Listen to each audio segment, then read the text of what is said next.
Now let's talk about these little patches. After I put the primer on here, so I ended up putting primer on there, and then because I had my construction light, and I'm always glad that I have my construction light. This looks actually worse after I painted, and I thought I can't leave that. I gotta put a little bit more caulking up there. I took some more caulking after the primer dried, and I put a little bit more on there, and I did the same thing with that. Let's see if I can't get this this light to shine up there, or let's see if I can't get that. Okay, I see. I mean, a patch. Here's what you have to remember. A patch is a patch is a patch is a patch is a patch. I don't care who you are, whoever patches that. I don't care if a professional sheetrocker comes in here. It's always going to look like a patch, because there's no way he's going to be able to match everything on this wall to that little spot, to that little spot, to that little spot. You see what I mean? I mean, before I shined the light on here, I could tell. You might not be able to tell, but I can tell that there was a patch right in there that they spray textured and blended in. It doesn't match at 100%. And if I had my choice, I probably would rather use spackle on patches like this next time. The non-shrinking spackle, and the stuff that you put on, and it's pink when you put it on, and then when it's dry it turns white, rather than the other spackle. I don't like using the lightweight spackle.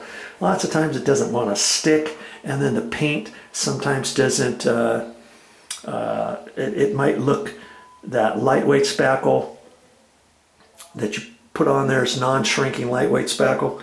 Sometimes it's coarser than the rest of your wall. You might still see your patches, but I'd probably use that next time, because then I could put that over that, and then I could sand it, and then I can put a little bit more on there, and then kind of knock it down. But either way, it's going to be a patch. I think these patches actually turned out actually pretty good using just my caulking.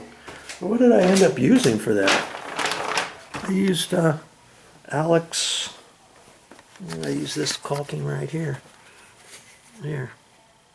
See? Alex Plus.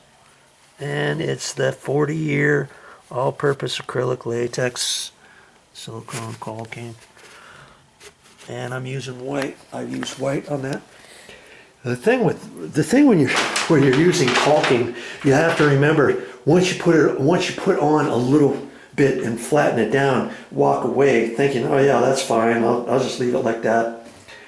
When it dries, it wants to cup in and shrink in a little bit. Even if you're covering little screw holes or plastic anchors that you pulled out of the wall that you filled up and put on there, you can't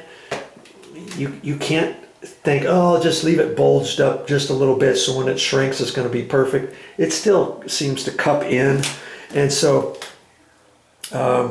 you got to do like 2 coats properly if you want to use your caulking.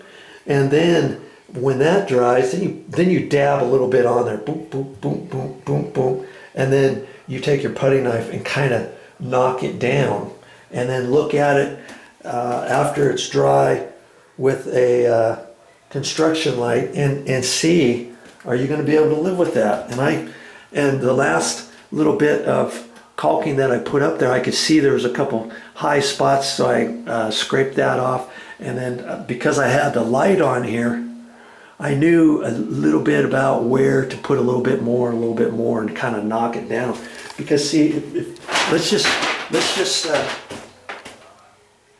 take the light off. I'm gonna take the light off. You look at that patch. I mean, it looks fine.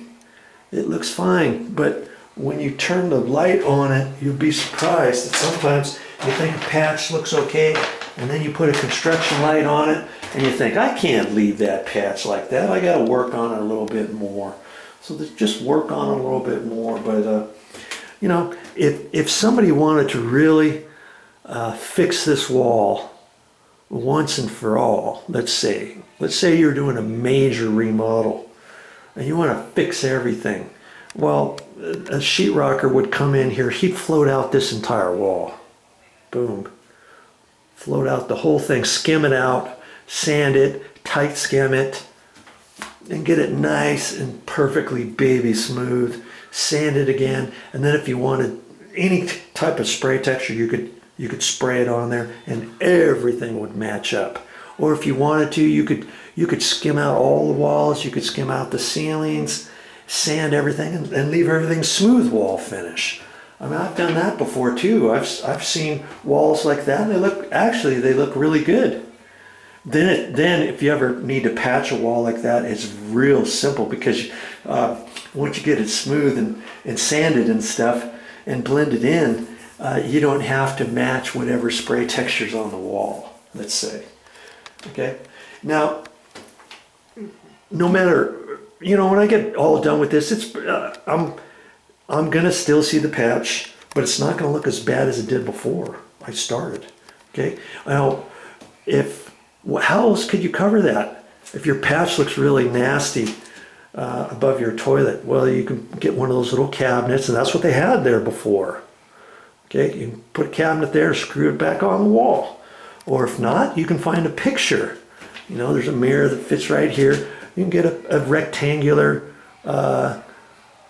artwork, some sort of picture that you really like that goes with your being, you know, something at the beach, if you like the beach, and put something there. You can hang it right over that patch if you want, or leave it and do nothing. Okay, but now that I put a little bit more caulking on there, and I'm letting it dry before I paint this wall out, guess what? I'm gonna get in with my kills again, my Zinsser mold killer primer, and I'm gonna put a little bit more primer over there, because if you don't do that, you put 2 coats of paint on here, or 1 coat, whatever I end up doing, the patches could flash, meaning they could stand out if you look at it sideways with the light shining on it. Maybe you don't see it looking straight on like this, but if you look at it sideways like that, you see, oh yeah, there it is, there it is, there it is, there it is. I'll just put a little bit more paint on there. You put a little, you take your paintbrush and put a little paint on there later on, and then the next day you look at it, or 3 days later you look at it, son of a gun, there it is again. There it is, there it is, there it is. Because the paint's flashing, because you never put primer on there, you never put some flat paint. Lots of times I'll take just flat white paint. You can use that for primer, or you can get actual primer, or you can get kills or a mold killer like that Zinsser that I just showed you. Anything like that to prime your patches before you paint. Remember that. Well, as you saw, I just got done putting all my paint away, cleaning up. You want to get everything clean. See, this plastic was where I rolled up the roller in there, and when I did the second coat, by the way, that roller cover worked just fine, because it was all still nice and wet. I can still save this piece of plastic after that dries, and then next time I use the roller, I'll roll it up from this end, or I can flip it around on the back side or something, you know. And of course I'll be having to use that next time I'm in this bathroom with the mini roller painting these walls out. And see, here's my extension pole, my painter's pole, my broom handle. Look how nice and clean it is. Look at that. I even went the extra mile. Spend a little extra time with that. That's how you want to leave things when you're done with things. It's way easier to keep them clean than it is to let this pile up, and then later on you get in trouble because you used the nice broom handle for a paint stick, and now your broom is painted on forevermore. I don't want to do that. I just keep things nice and clean, and stay out of trouble. Whew, glad that's over with for now. That's all I got for this time. But I'll be back with more videos. And what am I gonna be talking about and showing you next time? Of course, I'm gonna still be in this bathroom, painting the walls, cutting in the ceiling, figuring out what to do with the grout line on the sides, how to get that nice and straight.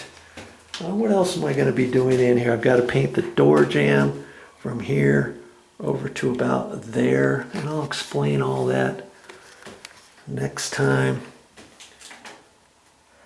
for sure. But for now, I'm out.